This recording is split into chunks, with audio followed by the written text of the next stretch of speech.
Good morning, everybody. Jim Thomas here with Niles Discovery Church. This year, I wanted to learn more about Kwanzaa, so I did a little bit of research, and I learned that it has wonderful messages about the blessings that we have and about looking forward into the new year and a new hope. And so I wanted to go ahead and do something to celebrate Kwanzaa. And I reached out to a friend of mine, Veronica Riggs, who will be explaining to us today what today's principle of Kwanzaa is and what it means for all of us. So, Habari Gana, Veronica.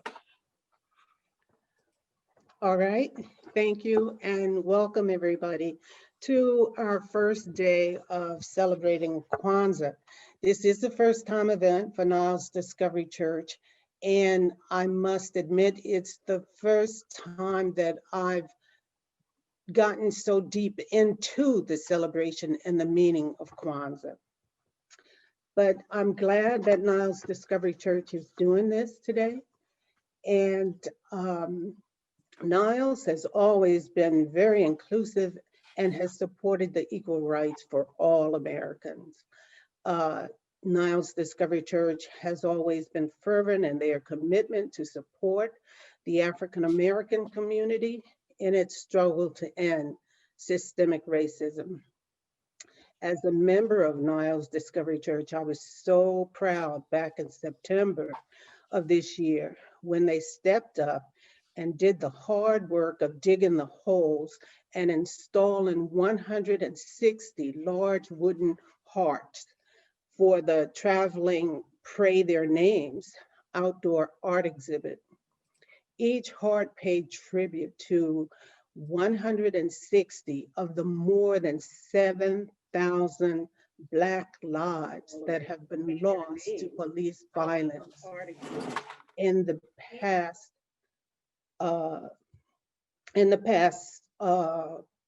my lifetime.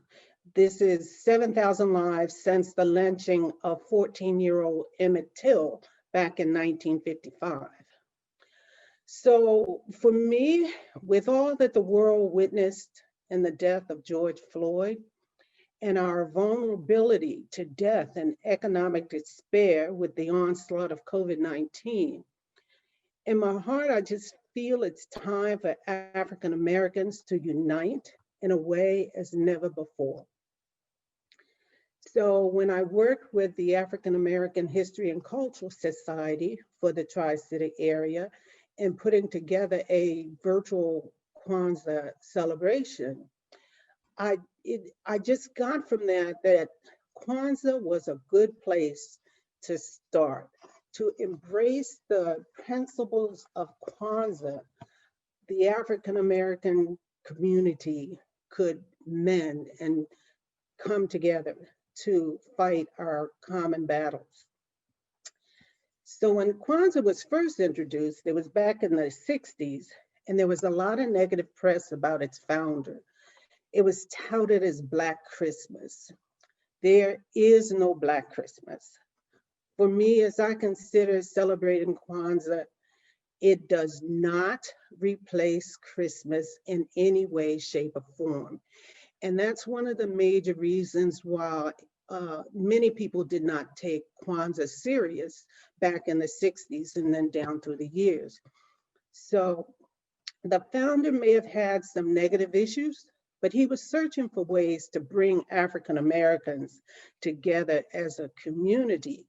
And his accomplishment netted some positives that we'll discuss over the next 6 days. And the principles are all very good. And so as I went back to search out the original meaning of Kwanzaa, I found that it's derived from the phrase Matunda ya Kwanzaa, which means first fruits in Swahili. On each of the 7 nights, the family gathers with it, and the child lights one of the candles in the Kinara. Then one of the 7 principles is discussed. So the 7 principles, and we'll go through these one each day, just to short presentation each day. But the first one is today, and it's unity. The second one, self-determination, collective work and responsibility, cooperative economics, purpose, creativity, and faith. So on day one, you'll see on your screen the Kinara, and the black candle in the middle is the first one lit, and the black candle is known as the unity candle. And so from the unity candle on day one, on the second day, the red candle to the immediate right of the unity candle is burned. And then on day three, the green candle on the immediate left side of the unity candle is lit. And then the candles continue to alternate until you reach day 7. So each family in Swahili back in when this first started, celebrated Kwanzaa in their own way, but celebrations often included songs and dances, African drums, storytelling, poetry reading, and a large traditional meal. So none of this is foreign to us. Uh, and if they celebrate it in their own way, we today can celebrate in our own way. African attire is not necessary, but if you have some and you want to wear it, that's fine, but it's not required. And as we celebrate in our own way, it's an excellent opportunity for families to share their history, their creativity, goals, adventures, accomplishments, memoriams, etc. So, as the family comes together, the children who have songs or poetry, just remembering the members that you lost, even during the past year. And then, even others, every Christmas, my family talks about all of the ones who have gone on. So it's a time for that, and just a really good time to make it happen now because we have the technology so that even families are scattered all around the globe, we can still come together and celebrate these things and embrace these principles. So instead of the meal as a big group, which is always a fun thing, and I mean, we'll have a big meal on Christmas, but my family would not be opposed to even having another big meal on December 26th. But if you don't want to, that's fine too. You can just do leftovers, or you can share recipes, or just share pictures of the meal that you had the day before for Christmas or that day. I mean, we share pictures of our food all the time now. I mean, it's very rare that a plate is put in front of me that I don't take a picture and put it up on Facebook. So that's an easy thing for us to do. So in celebrating Kwanzaa today in the 21st century, we are all free, Black and white, to embrace the celebration in our own way and implement the principles in our daily lives. The principles are things that, I mean, may have different terminology, but it's the things that most of us do anyway. We try to treat everybody right. We do unto others as we would have them do unto us.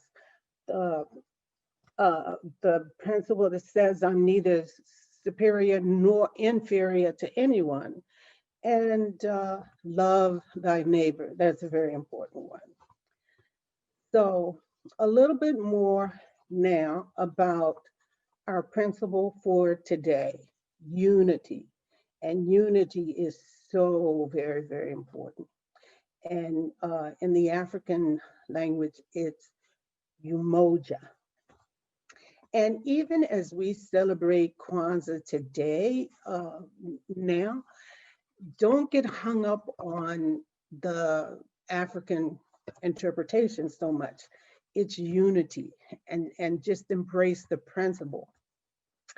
Individually, Each of us connects to adjoining circles. You know, we're all part of another circle.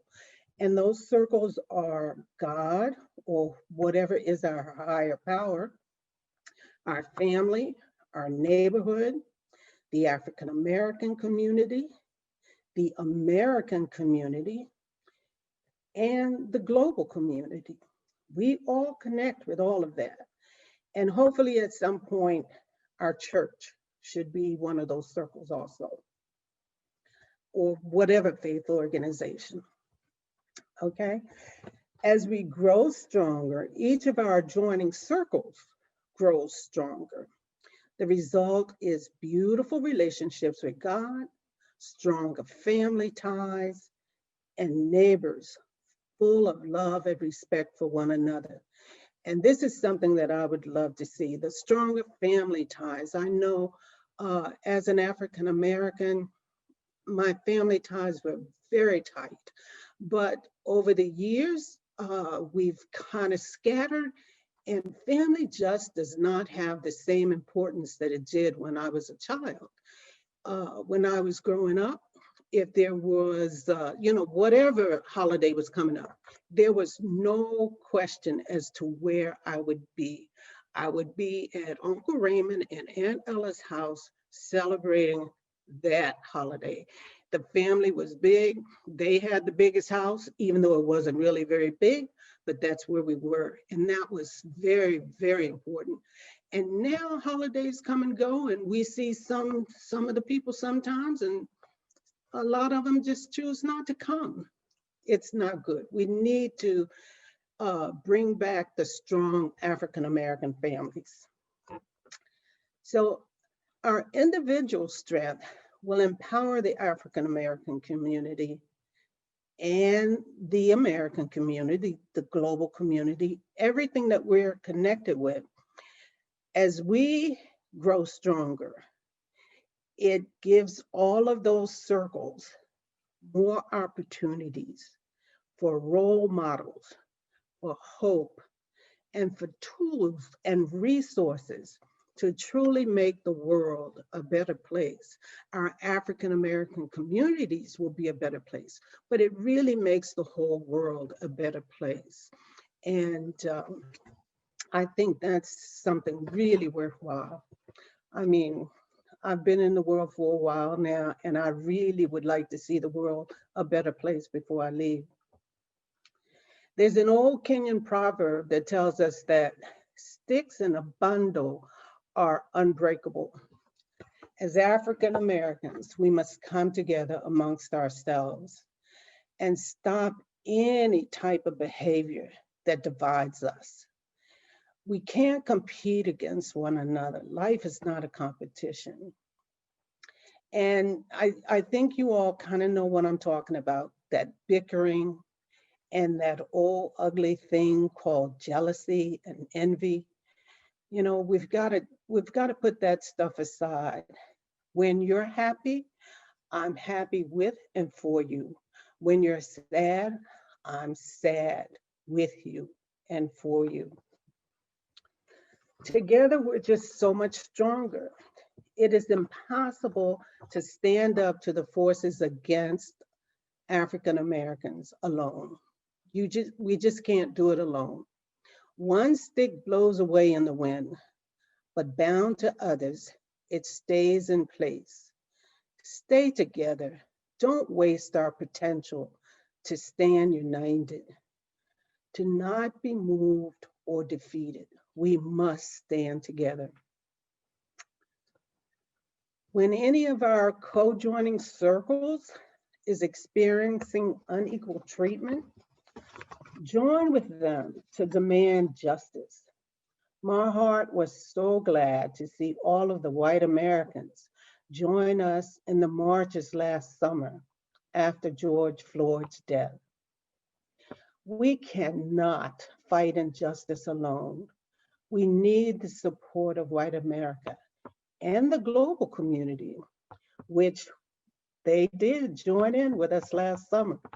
They protested around the world, and it just did my heart glad to see that. I am so grateful for the congregation of Niles Discovery Church and their support. We must work together to stamp out hatred and racism in any form. So on this first day of Kwanzaa, let us take some time to remember that one of the results of working so hard to attain your goals is that in attaining your goal, you will also help to empower and advance not only yourself, but your family and the entire African American community, which also includes all of the other communities that you are connected to. So that's Kwanzaa, day one. The Black candle is lit. Strive for and maintain unity in the family, community, nation, and race. Thank you for listening. Happy Kwanzaa. Thank you, Veronica. Wonderful words, beautiful words. I appreciate you coming out and doing this for us. For anybody who's interested in learning more about Kwanzaa and to help bring, especially for today, unity in the family and the community and the nation and the race.